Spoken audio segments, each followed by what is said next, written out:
हुन्छ सबैजनालाई ख्रीष्ट अभिवादन जय मसीह अनि नमस्ते। आशा गर्छु सबैजना आरामै हुनुहुन्छ होला। हुन्छ, परमेश्वरको जीवित वचन सुन्ने समयमा आएका छौँ। अब हामी एकछिन धैर्य गरेर लगभग आधी घन्टाको समय एकदम ध्यान दिएर हामी परमेश्वरको वचनलाई सुन्नेछौँ।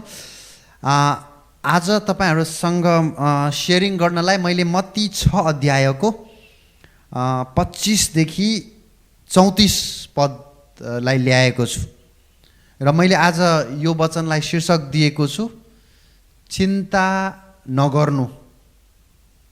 Do not worry, don't be anxious.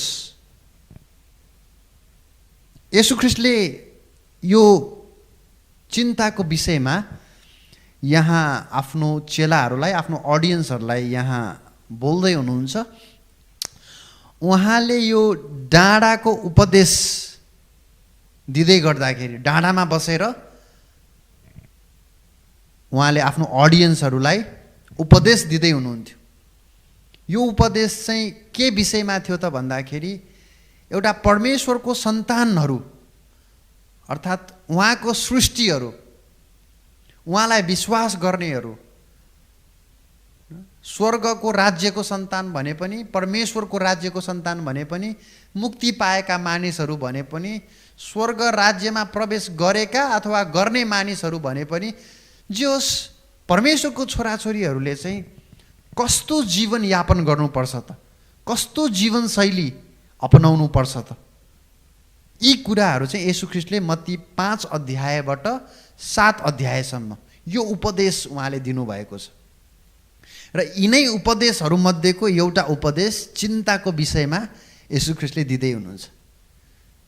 आज हामी उहाँका छोराछोरी भएको हुनाले हामीले कस्तो जीवन जिउनुपर्छ त? चिन्ता मुक्त जीवन, अर्थात् उहाँका छोराछोरीहरूले, उहाँका सन्तानहरूले पटक्कै चिन्ता गर्नु हुँदैन।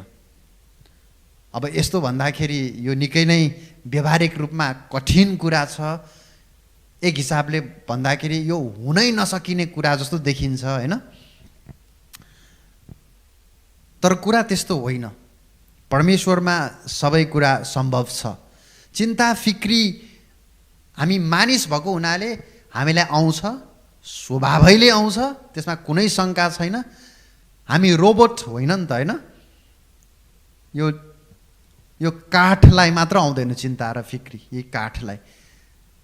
तर हामी सास हुने हरेक मानिसलाई, हुन त जनावरलाई पनि आउँछ चिन्ता फिक्री, उनीहरूको अर्कै लेभलको चिन्ता फिक्री हुन्छ। तर हामी मानिसलाई, सास हुने हरेक प्राणीलाई चिन्ता हुन्छ। तर बाइबलले चिन्ता नगर्नु भनेर भनेको छ। यसलाई हामीले फिलिपीको पत्रमा हेर्यो भने चिन्ता आउँछ, स्वभावैले आउँछ, तर त्यो चिन्ता र फिक्री सबै कुरा हामीले परमेश्वरमा राख्नुपर्छ, जाहेर गर्नुपर्छ र बस धन्यवाद साथ उहाँलाई हामीले बिन्ती गर्नुपर्छ प्रार्थनामा। र हाम्रो समझले भ्याउन नसक्ने शान्ति उहाँले हामीलाई दिनुहुन्छ। त्यो भएर चिन्ता नगर्नु भन्नुको मतलब हो, चिन्ता आउँछ तर त्यो चिन्तामा फोकस्ड हुने होइन, तर परमेश्वरमा फोकस्ड हुने र त्यो चिन्ता फिक्री सबै उहाँको चरणमा राखिदिने, बस यति गर्ने हो। प्रियहरू, यो चिन्तालाई मेडिकल्ली चाहिँ यसलाई रोग नै भन्छ, हैन? इट्स अ मेन्टल डिजिज, एउटा मेन्टल डिसअर्डर। मान्छेलाई यो चिन्ता फिक्री हुने भनेको एउटा मानसिक रोग पनि हो भनेर मेडिकल साइन्सले भन्छ, र त्यो हो पनि। जब मानिसले अत्याधिक चिन्ता गर्छ नि, तब उसको शरीरमा यो स्ट्रेस हर्मोन्सहरू चाहिँ उत्पादन हुन्छ। त्यसलाई कार्टिसोल र एड्रेनालाइन भन्छ। यो दुईटा स्ट्रेस हर्मोन्सहरू उत्पादन हुन्छ जब मान्छेले धेरै चिन्ता गर्छ। अनि त्यो स्ट्रेस हर्मोन्सले नै हो हामीलाई टाउको दुख्ने, रिङ्गटो लाग्ने, कपाल झर्ने, अनि यो पाचन प्रणाली राम्रो नहुने, बिग्रने, हैन, हार्ट अट्याक हुने, अनि यो दिमागै दुख्ने, अनि सुगरको लेभल बढ्ने, हैन, प्रेसर बढ्ने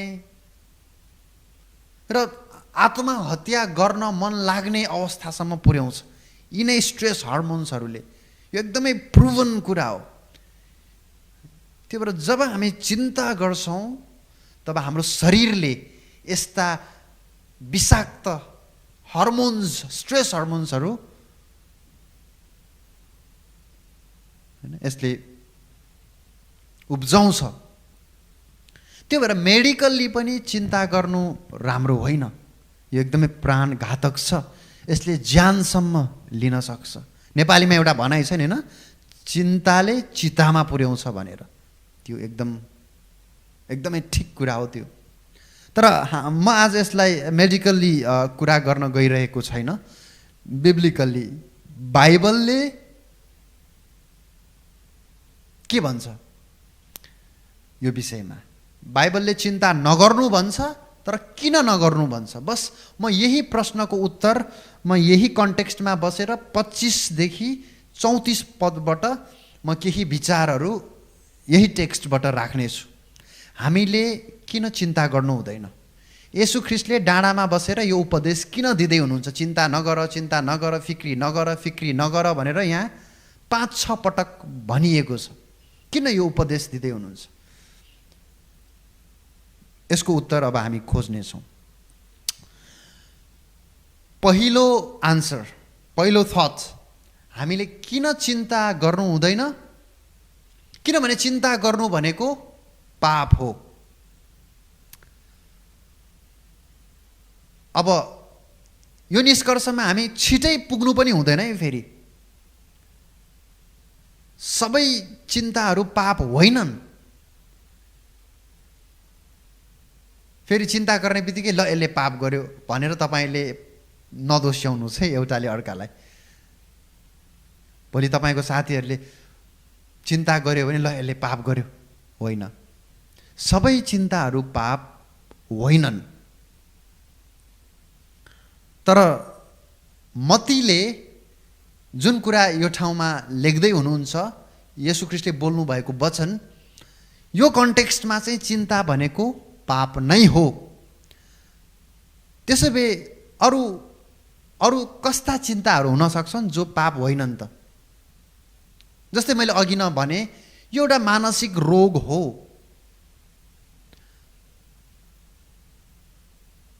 मानिस डिप्रेसनमा जानु, चिन्ता गर्नु, यो एउटा मानसिक रोग पनि हो।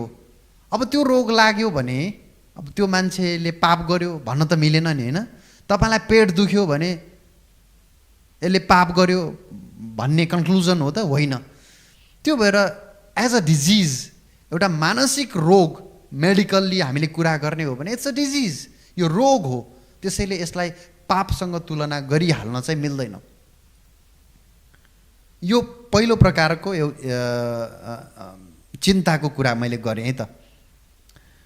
अब अर्को प्रकारको चिन्ता पनि हुन्छ। त्यो भनेको चाहिँ यो परमेश्वरले नै दिनुहुने एउटा यो भावनात्मक प्रतिक्रिया हो। परमेश्वरले मानिसलाई आफ्नै स्वरूपमा सृष्टि गर्नुभयो। त्यो भएर मानिससँग पनि परमेश्वरसँग भएको जस्तै गुणहरू मानिससँग पनि छ। जस्तै हामी रुन्छौँ, हामी हाँस्छौँ, हामी ईर्ष्या गर्छौँ, हामी रिसाउँछौँ, हैन? यो फिलिङ्सहरू, हामी चिन्ता गर्छौँ, यो सम्पूर्ण यो भावनात्मक कुराहरू हुन्, होइन? त्यसैले यी कुराहरू भनेको परमेश्वरले नै दिनुभएका कुराहरू हुन्। हामी जब सृष्टि गरियौँ तब हामीसँग ती फिलिङ्सहरू सहित हामी सृष्टि गरियौँ, ती भावनाहरू सहित हामी सृष्टि गरियौँ। त्यो भएर जब हामीलाई चित्त दुख्छ हामी रुन्छौँ, जब हामीलाई मन नपर्ने केही कुराहरू हुन्छ हामी रिसाउँछौँ, होइन? यो प्राकृतिक रूपमै हामी यसरी हामी सृष्टि गरिएका छौँ।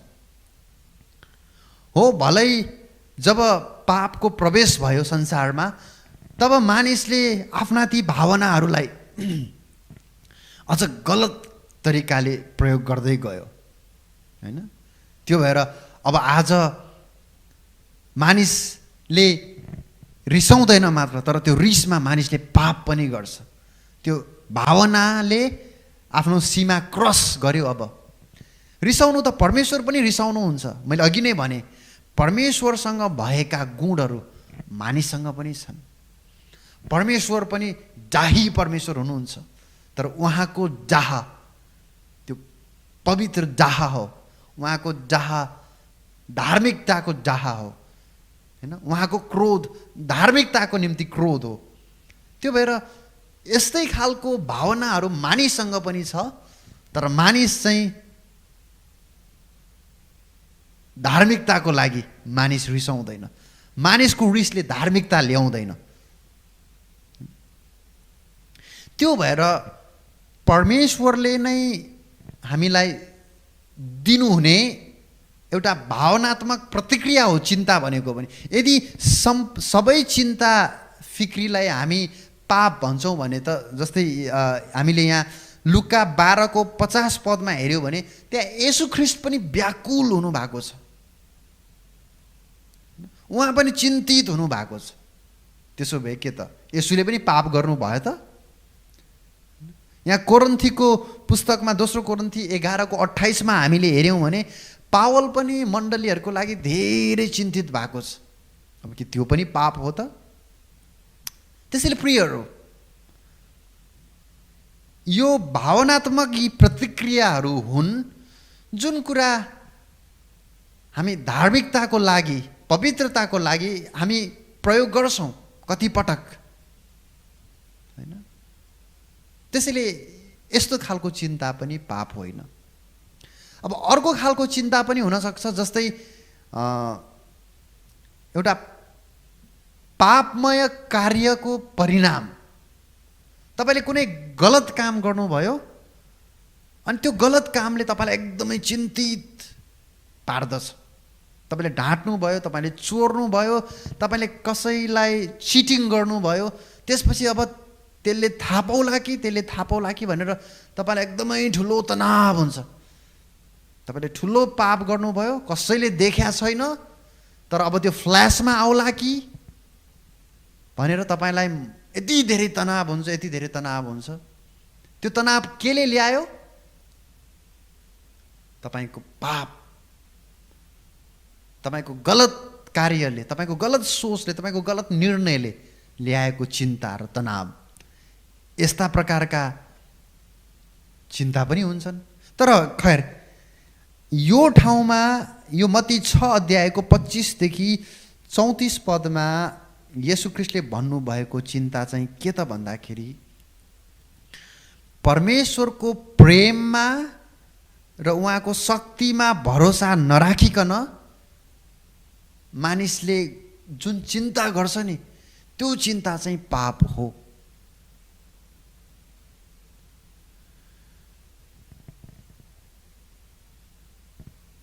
परमेश्वरले जुटाउनुहुन्छ, परमेश्वरले निको गर्नुहुन्छ, परमेश्वरले त्यो समस्याको समाधान गर्नुहुन्छ, उहाँले खुवाउनुहुन्छ, उहाँले हामीलाई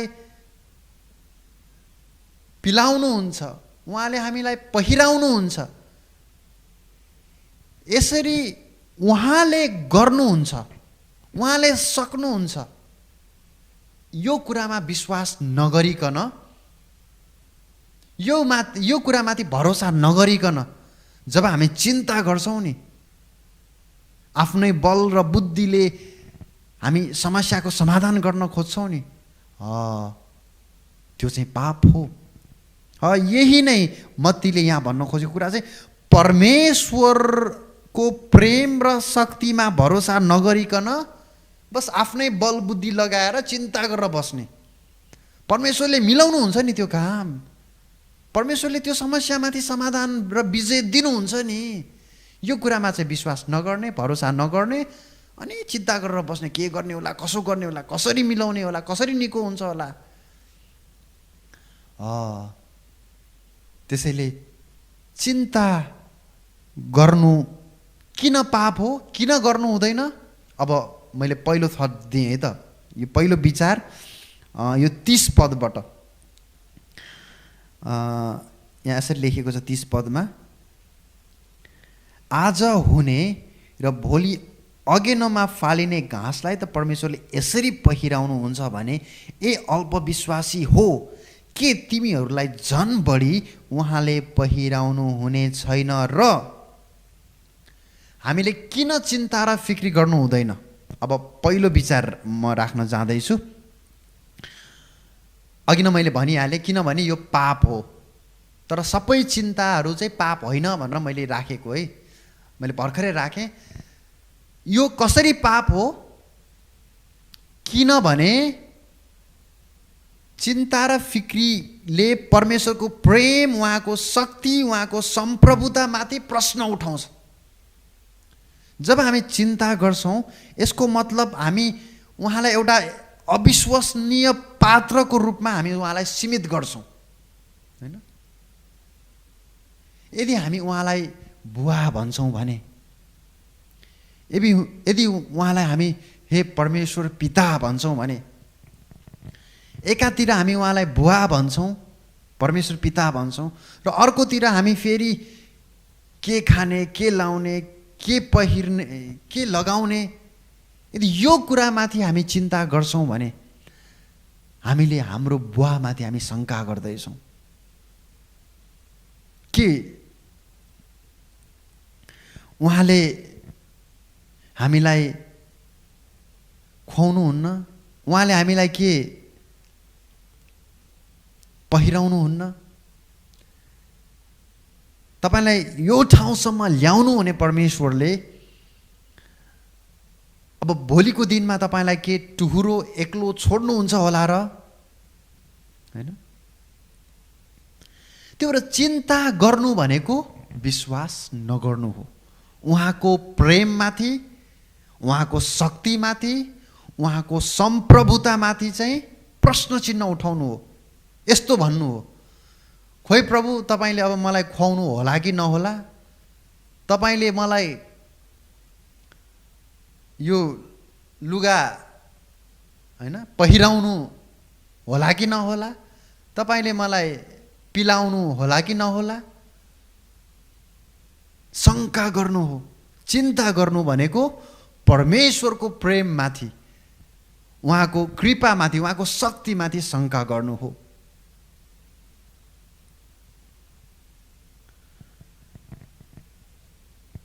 यदि तपाईलाई कसैले राम्रो सुनको औँठी गिफ्ट दियो भने त्यो एउटा सानो बक्समा दिन्छ है। सुनको औँठी नर्मली बक्स सहित गिफ्ट दिन्छ।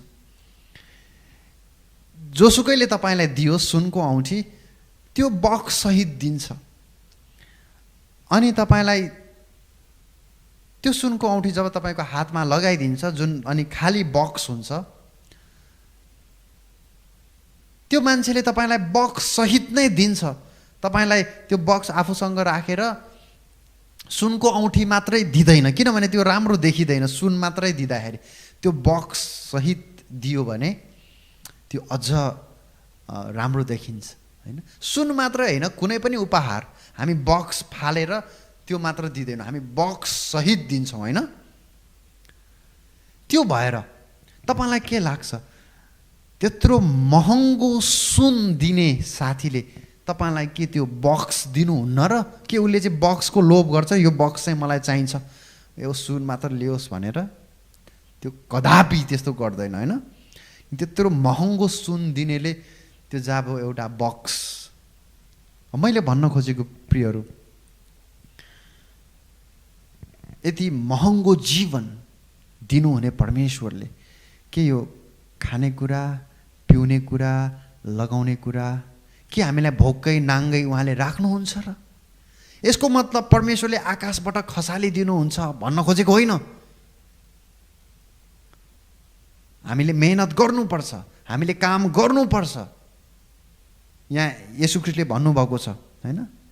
चराहरूलाई हेर, के उनीहरूले बिउ छर्छ? छर्दैन। उनीहरूले कटनी गर्छ? गर्दैन। तर पनि प्रकृतिमा उनीहरूले खोजेर खाइराखेका छ। उनीहरूले यो प्रकृतिबाट खान पाइराखेको छ। भन्नुको मतलब परमेश्वरले यो प्रकृतिबाट नै परमेश्वरले उनीहरूलाई खुवाइराख्नु भएको छ। त्यो भएर के यति महत्त्वपूर्ण जीवन दिनुहुने परमेश्वरले के हामीलाई त्यो सानो बक्स यो खानेकुरा, लाउने कुरा, लगाउने कुरा उहाँले पुर्याउनुहुन्न र? अवश्य अवश्य। त्यो भएर प्रियहरू, पहिलो बुँदा हामीले किन चिन्ता गर्नु हुँदैन? किनभने चिन्ता गर्नु पाप हो। कुन अर्थमा? किनभने चिन्ता गर्नु भनेको परमेश्वरलाई शङ्का गर्नु हो। यसले मलाई खुवाउनु सक्दैन भन्नु हो, यसले मलाई हेर्नु सक्दैन भन्नु हो। उहाँको शक्ति, उहाँको प्रेम, उहाँको सम्प्रभुता, उहाँको विश्वसनीयतामाथि शङ्का गर्नु र प्रश्न उठाउनु हो। यो पर्सपेक्टिभबाट चाहिँ चिन्ता चाहिँ पाप हो। त्यसैले चिन्ता गर्नु हुँदैन। हुन्छ, अब म दोस्रो पोइन्टमा जान चाहन्छु। 25 र 26 पद हामी हेर्नेछौँ। त्यसको लागि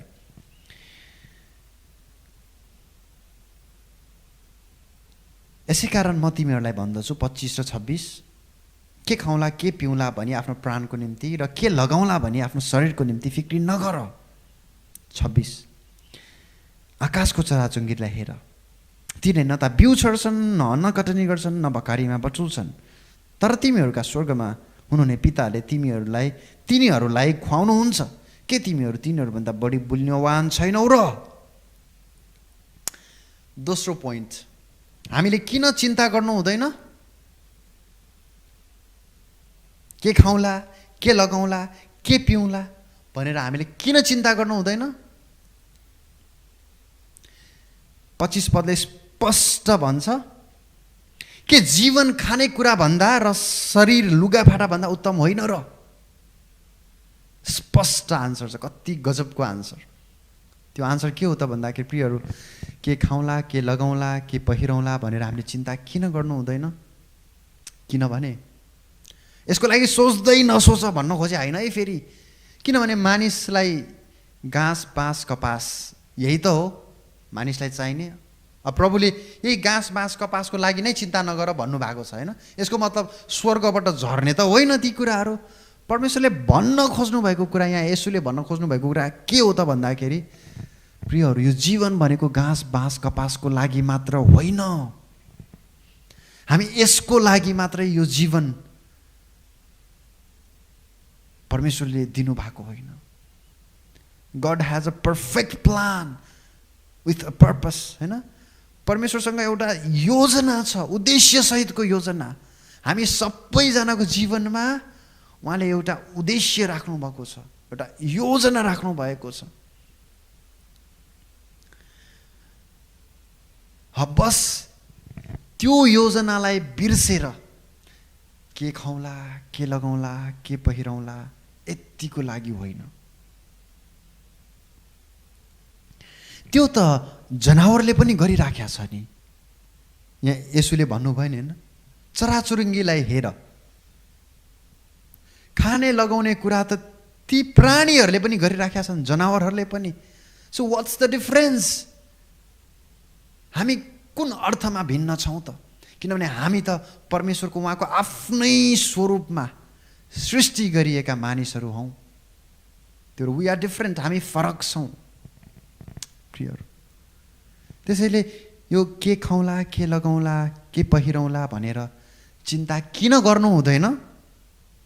त्यो आवश्यक छ, त्यसको लागि सोच्नुपर्छ, तर त्यसकै लागि जिउने होइन, त्यसकै लागि दौडिने होइन। किनभने परमेश्वरले हामीलाई त्यही खान, लगाउन र पहिराउनलाई मात्र यो जीवन दिनुभएको होइन। उहाँको उद्देश्य बेग्लै छ। हामी अझ बढ्ता महत्त्वपूर्ण छौँ, हामी अझ बढी मूल्यवान छौँ। परमेश्वरको उद्देश्य हाम्रो जीवनमा छ। त्यो भएर वाइ वी आर हियर, हामी यहाँ किन छौँ, हामी यो पृथ्वीमा किन छौँ, वाइ आई एक्जिस्ट, मेरो अस्तित्व किन छ।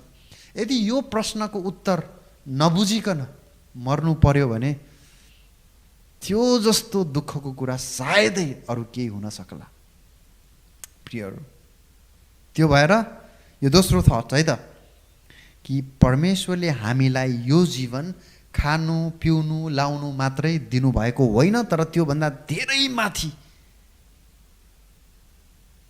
एउटा पर्फेक्ट योजना र उद्देश्यसहित परमेश्वरले हामीलाई बनाउनु भएको छ। हामी एकदमै महत्त्वपूर्ण छौँ। यदि त्यो चराचुरुङ्गीलाई परमेश्वरले खुवाउनु भएको छ, उनीहरूलाई उहाँले पहिराउनु भएको छ, पिलाउनु भएको छ भने हामी त अझ बढी मूल्यवान छौँ। त्यो भएर हामीले चिन्ता फिक्री गर्नु हुँदैन। परमेश्वरले यदि हामीलाई बनाउनु भएको छ भने उहाँले हामीलाई खुवाउनु पनि हुन्छ, पिलाउनु पनि हुन्छ, पहिराउनु पनि हुन्छ, किनभने उहाँ आफै प्रेम हुनुहुन्छ। हामी हामी असल भएर उहाँले त्यो गर्ने त होइन, तर उहाँ असल हुनुभएको हुनाले उहाँले त्यो हाम्रो लागि गर्नुहुन्छ,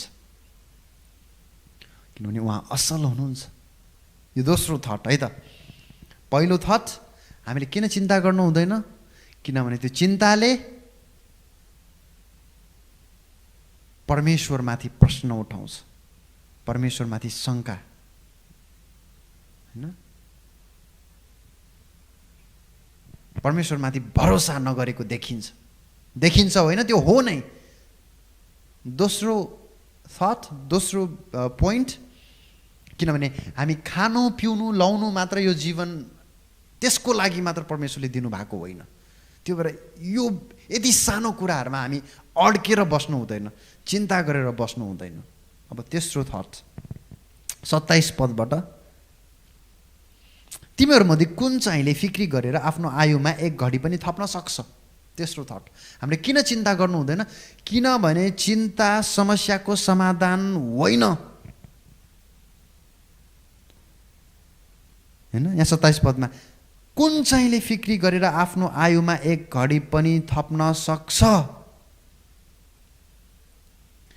चिन्ता गरेर के चाहिँ हुन्छ, होइन? तपाईँ के जाँचमा पास हुन्छ के? तपाईँको त्यो बिग्रेको सम्बन्ध फेरि बन्छ के? तपाईँको त्यो घाटा लागेको कुरा फेरि नाफामा जान्छ चिन्ता गरेर के? तपाईँको मरिसकेको मान्छे फेरि फिर्ता आउँछ चिन्ता गरेर के? तपाईँको बिग्रेको काम चिन्ता गरेर बसेर त्यो फेरि सप्रिन्छ? चिन्ता कुनै पनि समस्याको समाधानै होइन, त्यसले उल्टो तपाईँलाई कमजोर बनाउँछ। के गर्न सक्छौँ चिन्ता गरेर हामी, होइन? केही त गर्न सक्दैनौँ। वरी टेक्स यु नोवेयर, होइन? त्यही भएर चिन्ता नगर्नुहोस्, किनभने कुनै पनि समस्याको समाधान चिन्ता होइन। चिन्ता गरेर केही हुनेवाला छैन। है, यो 27 पदबाट मैले यो पोइन्ट लिएको। यहाँ प्रश्न गरेको छ, कुन चाहिँले चिन्ता गरेर आफ्नो आयुमा एक घडी पनि थप्न सक्छ? कसले थप्नु सक्छ? एक दिन बढी को बाँच्नु सक्छ चिन्ता गरेर? यदि तपाईँ भोलि मर्ने हो भने तपाईँले चिन्ता गरेर के तपाईँ अब 10 दिन बाँच्नुहुन्छ र? सक्दैन। यसको आन्सर नो, नोबडी क्यान। कसैले पनि सक्दैन। त्यो भएर चिन्ता गर्नु बेकार छ। हुन्छ, चौथो पोइन्ट 32 पदबाट, किनकि अन्य जातिहरूले यी सबै थोक खोज्छन् र तिमीहरूका स्वर्गमा हुनुहुने पिताले तिमीहरूलाई यी सबै थोक खाँचो छ भने जान्नुहुन्छ। चौथो बुँदा, हामीले किन चिन्ता गर्नु हुँदैन? किनभने अन्य जातिहरूले पनि त्यस्तै गर्छन्। येशू ख्रीष्टलाई नचिनेका मानिसहरूले पनि चिन्ता गर्छन्। Then what's the difference? त्यसो भए भिन्नता के भयो त?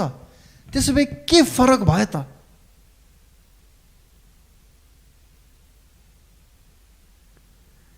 ख्रीष्टलाई विश्वास नगर्ने मानिसहरूले पनि यस्तै के खाउँला, के लाउँला, के पहिराउँला, यसरी नै दौडिरहेछ। अब हामी पनि यही कुराको लागि मात्रै दौड्यो भने के फरक भयो त हैन। यहाँ 32 पदले त्यही भनेको छ, हेर्नुहोस् है। किनकि अन्य जातिहरूले यी सब थोक खोज्छन् र तिमीहरूका स्वर्गमा हुनुहुने पिताले तिमीहरूलाई यी सब थोकको खाँचो छ भन्ने जान्नुहुन्छ हैन। यो पदले भन्न खोजेको कुरा, अनबिलिभर्स आर अल्सो एङ्सियस हैन। So they are also anxious, उनीहरू पनि चिन्ता गर्छन्। तिमीहरू पनि चिन्ता गर्छौ भने वाट्स द डिफरेन्स? त्यो प्रियहरू, हामी फरक छौँ। हामी उहाँका सन्तान, स्वर्गको राज्यका सन्तान, उहाँको सृष्टि हौँ हामी। त्यसैले प्रियहरू, यो the root of anxiety is unbelief. यो चिन्ताको जरा भनेको अविश्वास हो। जसले परमेश्वरलाई विश्वास गर्दैन उसले मात्र चिन्ता गर्छ, किनभने उसले शङ्का गर्यो अब परमेश्वरले गर्दैन भन्ने उसलाई पक्का छैन, अथवा उसलाई परमेश्वरले गर्दैन भन्ने लाग्छ, परमेश्वरले गर्नुहुन्छ भन्ने उसलाई विश्वास छैन। परमेश्वरले मलाई खुवाउनुहुन्छ, मलाई पिलाउनुहुन्छ, मलाई भोकै नाङ्गै राख्नुहुन्न भन्ने विश्वास उसको रहेनछ। जरा, त्यो भएर चिन्ता र विश्वास यो दुईटा अपोजिट, अगेन्स्ट, एक अर्काको विरुद्धमा जाने कुराहरू हुन्। जसले विश्वास गर्छ उसले चिन्ता गर्दैन, र जसले चिन्ता गर्छ उसले विश्वास गरेको छैन। अब फेरि यसलाई सबै प्रकारको चिन्तासँग तुलना नगर्नुहोस् है, मैले अघि सुरुमै त्यो डिफ्रेन्सेसहरू बताइदिइसकेको छु। हुन्छ, ल आजको लागि अन्तिम पोइन्ट, 5th पोइन्ट, 33 पदबाट। तर पहिले उहाँको राज्य र उहाँको धार्मिकताको खोजी गर, यी सबै थोक तिमीहरूका निम्ति थपिनेछन्।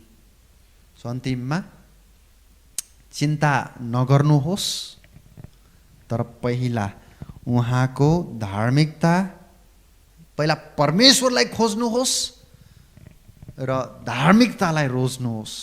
भन्नुको मतलब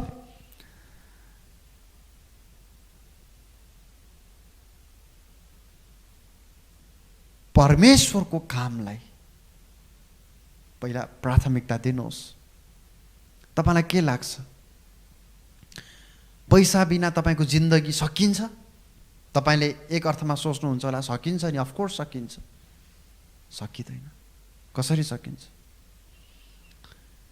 पैसाको आविष्कार कहिले भयो? पैसा भन्दा अगाडि मान्छे कसरी बाँचेको थियो होला त? त्यसो भए पैसा भनेको त सुरुमा त थिएन। तपाईलाई के लाग्छ, यी जति पनि अहिले सुविधाहरू छ हाम्रो अगाडि, त्यो बिना के जीवन सकिन्छ? खतम हुन्छ? नो। जानुहोस् त, यो संसारमा पहिलो सृष्टि गरिएको मानिससँग के थियो जुन आज हामी प्रयोग गर्छौँ? त्यस्ता केही पनि कुराहरू थिएन, तर पनि उनीहरू त बाँचिराखेका थियो, अझ असल तरिकाले बाँचिराखेका थियो, परमेश्वरसँगको सम्बन्धमा बाँचिराखेका थियो, परमेश्वरसँग कति आनन्दित भएर बाँचिराखेका थियो।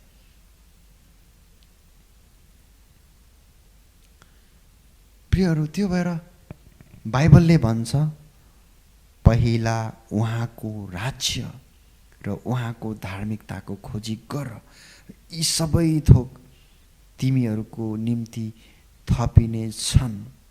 प्रियहरू, अन्तिममा म यही भन्न चाहन्छु, परमेश्वरको राज्यलाई अथवा परमेश्वरको कामलाई अथवा स्वयं परमेश्वरलाई, उहाँलाई चाहिँ पहिलो स्थानमा राख्नु। परमेश्वरको वचनलाई भने पनि, अर्थात् परमेश्वरलाई भने पनि, अर्थात् मण्डलीलाई भने पनि, अथवा परमेश्वरमा रहेर गरिने असल कामहरू भने पनि, त्यसलाई चाहिँ प्रायोरिटीमा राख्नुहोस्, त्यसलाई चाहिँ प्राथमिकतामा राख्नुहोस्। भ्याल्यु द राइट थिङ, सही कामलाई, सही कुरालाई, सही व्यक्तिलाई, सही परमेश्वरलाई प्राथमिकतामा राख्नुहोस्। पहिला खोज्नुहोस्, राइट थिङ फर्स्ट।